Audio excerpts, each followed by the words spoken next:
আব্দুল সাহেব এবার তাতে বিপুল ভোটে জিতে গেলেন।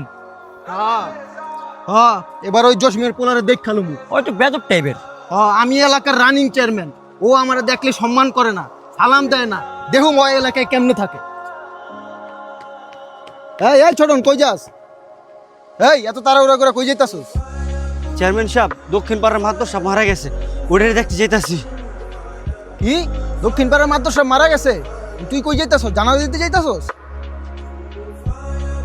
না চেয়ারম্যান সাহেব, ওনার যে শক্তি ছিল, যে বড়াই ছিল, যে জোর ছিল, আমি ওটা দেখতে যেতেছি। এখন কই আছে ওটা? কি কস? একটা লোক মারা গেছে আর তুই কি কইতাছস? এডি আবল তাবল।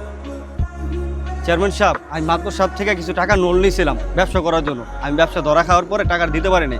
উনি আইসা আমার গায়ে হাত তুলছে, আমার মার গায়ে হাত তুলছে, আমার বাবার গায়ে হাত তুলছে। উনি ওনার ক্ষমতার জোর দেখেছে। এখন আমি ওটাই দেখতে যেতেছি তার ক্ষমতার জোর কোথায় আছে। উনি কত মাসে জায়গা জমি দখল করে নিছে। এখন মরার পর কি ওই টাকা পয়সা জমি উনি কি নিয়ে গেছে কিনা সেটা দেখার জন্য আমি যেতেছি। চেয়ারম্যান সাহেব, আমি যাই। আহিম, আমিও তো টাকার জোর দেয়াইছি, ক্ষমতার জোর দেয়াইছি, বুঝছস? মরার পর আসলে এটি কিছুই থাকবো না, আমরা এটি কিছুই কবরে নিয়ে যেতে পারবো না। এখন তো এই টাকার জোর দেখান যাবো না, ক্ষমতার জোর দেখান যাবো না, মানুষের সেবা করতে হইব, সমাজের কল্যাণে আগে যেতে হইব।